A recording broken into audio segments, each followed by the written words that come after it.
Big Boss Malayalam season 7ന്റെ nomination കഴിഞ്ഞിരിക്കുകയാണ്. ഈ ആഴ്ച നോമിനേഷനിൽ വന്നത് ആരാണെന്നുള്ളത് ലൈവിൽ അനൗൺസ് ചെയ്തിട്ടില്ല. ലൈവിൽ നിന്ന് പെട്ടെന്ന് എഴുതിയെടുത്ത പേരുകളാണ്. എന്തായാലും ഇവർ നോമിനേഷനിലുണ്ട്. ഈ പറയുന്ന പേരുകൾ ഇവര് എന്തായാലും ഉണ്ടാകും. ഇവർക്ക് കിട്ടിയ വോട്ടുകളുടെ എണ്ണത്തിൽ ചിലപ്പോൾ ഒരു വ്യത്യാസം ചിലപ്പോൾ ഉണ്ടായേക്കാം. മുൻകൂർ ജാമ്യമാണ്. ജിസൽ ഉറപ്പായിട്ടും ഈ ആഴ്ചത്തെ നോമിനേഷനിൽ കാണും. ശൈത്യ ഈ നോമിനേഷനിൽ കാണും. 8-9 വോട്ടുകൾ ശൈത്യയ്ക്ക് കിട്ടിയിട്ടുണ്ട്. ജിസലിന് 4-5 എണ്ണം കിട്ടിയിട്ടുണ്ട്. മുൻഷിക്ക് 4-5 എണ്ണം കിട്ടിയിട്ടുണ്ട്, നമ്മുടെ മുൻഷി രഞ്ജിത്ത്.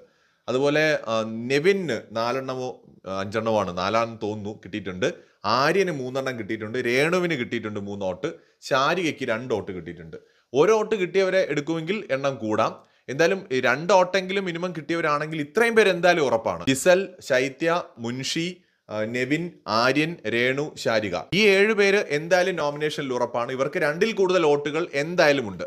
ഇനി വേറെ ആരെങ്കിലും ഇതിൽ വിട്ടുപോയിട്ടുണ്ടോ എന്ന് എനിക്കറിയില്ല. ദയവേത് പ്രേക്ഷകർ ലൈവ് കണ്ട ആരെങ്കിലും ഉണ്ടെങ്കിൽ ഏതെങ്കിലും പേര് 2 വോട്ട് കിട്ടിയത് ഞാൻ വിട്ടുപോയിട്ടുണ്ടെങ്കിൽ ജസ്റ്റ് ഒന്ന് കമന്റ് ചെയ്യുക. എന്തായാലും ഇത്രയും പേര് കൺഫേം നോമിനേഷനിലുണ്ട്.